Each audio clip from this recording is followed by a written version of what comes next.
G'day guys, Matt Bowman, Outback Bowmans, and in this episode we are just on an overnighter, not too far from my house, only an hour from home, and I'm going to take my Lanshan 2 tent and turn it from a good tent and make it a great tent. I've got just a couple of really simple modifications that will just make it so much more usable, make it easier to set up, and just hopefully inspire me to get out there a little more. So if you own one of these tents or are thinking about buying one of these tents, then there might be some good content in here for you. If you have got one of these tents and you have made some modifications and have some suggestions for me, something that I haven't thought of, would love to hear from you. So drop us a comment on some of the things that you've done to your Lanshan, and maybe I'll add those to mine. All right, let's hit the track.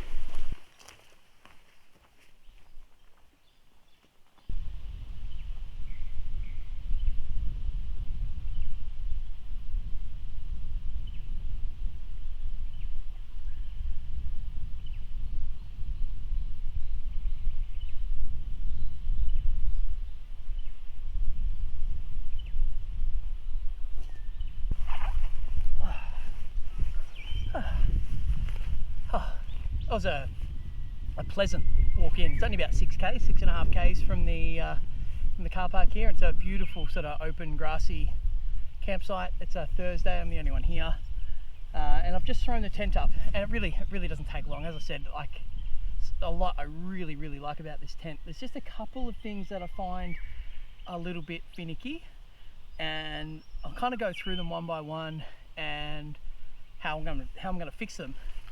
Most of how I'm going to fix them revolves around this, and this is a length of bungee cord, a reeler bungee cord, 3mm bungee cord that I just got off Amazon, and yeah, I think this will be just the job for making this tent just that little bit more user friendly.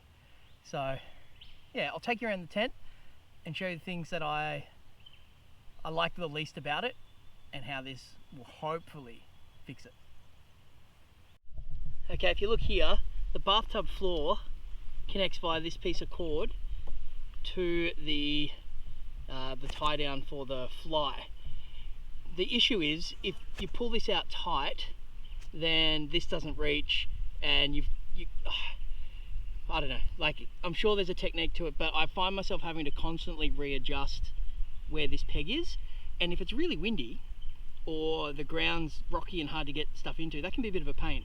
So I'm going to replace each of these with a bit of paracord, just to give it a bit of bungee, to make that a bit more easy to use, and I can stretch it, and I'm not confined to having exactly that length. And so I've taken my bungee cord and I've cut a length which is twice the length of the bathtub tie-up, just like that. And I'm just going to take a humble Bic lighter, first time every time. Just going to burn off those ends, just to stop that from fraying.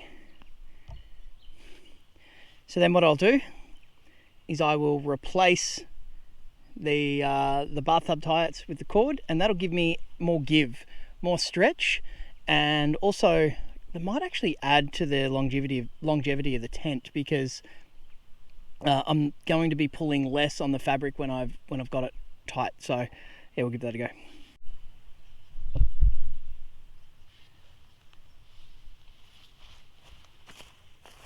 Okay, pretty simple job.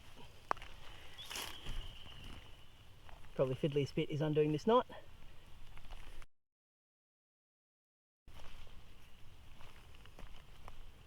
Eventually got it. Right, so that will get replaced by this. So as simple as it can be. And around there, and we're just going to tie a simple granny knot. And then that simply replaces that. and just makes that a lot easier. And I've just got more give, so I can have that sort of closer or further out. Still gives the bathtub floor its structure and less readjusting of pegs every time I set up the tent. Okay, that is all 4 sides done. 2, 3, and of course the other one. And that is just gonna, it's a really little thing. It literally saves you 30 seconds whilst you're setting up camp. And 30 seconds doesn't seem like a lot until it's super windy or it's pouring down rain. So you just want to be able to get the thing up, hook the bathtub floor out so everything's nice and square and super livable. And it already goes up really quickly, and I've just spent less than 5 minutes tying some, some bungee cord. I've saved myself 30 seconds every time, so that'll pay for itself in no time at all, and it just makes things a little bit more usable. Anyway, on to the next one. As I said, these ram's head pieces here are designed to go from the main support up top to a peg and then back to the door, and that gives your vestibule structure, and it works really well if the ground is like cooperative. But what I tend to do is just do the main support line here and then use these tie outs, but it's a bit floppy. It's a lot easier to use, but it's a bit more floppy. So what I'm going to do is replace these. So same process as before. I'm going to replace these with a bit of bungee cord, and that's going to give me more play to be able to move the peg, and it'll let me have things sort of closer or further away, but more importantly it's going to keep that a bit more structured and stop it flapping in the wind. Super simple. Going to make 4 little loops. Well, yeah, 4 little lengths. I don't know, about that big. I'll put 1 on each door.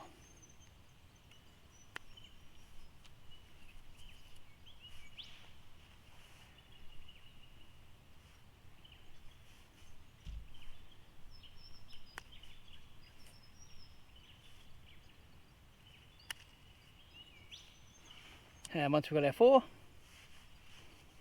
the trusty bick again.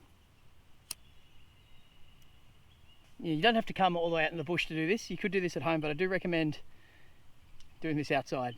We are melting some nylon or plastic here, so make sure you're in a well ventilated area.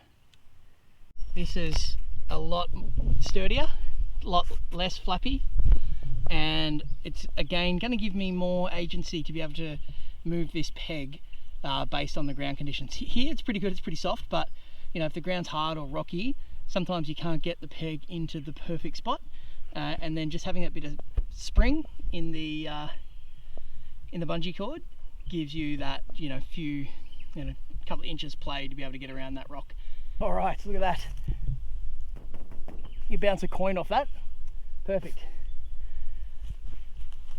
So that's the mostly the outside done. A couple other little things I could do just to make the tent a little more livable, but that is going to make the tent so much more user-friendly, and it's going to improve your relationship with the tent. And I think it'll actually add to the longevity of the tent, because in high winds those bungee cords are going to act like the shock absorbers of your car, where otherwise it's like the actual the stitching, which is kind of like the chassis of your car shaking with corrugations, whereas this is going to give it that little bit of give and will probably make your tent last a bit longer as well. So definitely, if you've got one of these tents, definitely think about doing that as a really simple upgrade. A couple of other things that I want to do, we'll get to those. Let's go. And this isn't anything new, this is just me using what the tent has provided. I'll pop the guy rope on here, and I've just got like a little Y branch down to a peg, just using a bit of paracord. And as you can see, that's pulled that out there, where here it's still flat on the other side. and I'll show you what that looks like inside as far as headroom goes. Okay, so in here, this has now pulled the tent up and away from me. It's got this section here for your feet or your head, and just brings that more perpendicular, I suppose, and gives you just that bit more space. I'll show you the difference if I lie down here.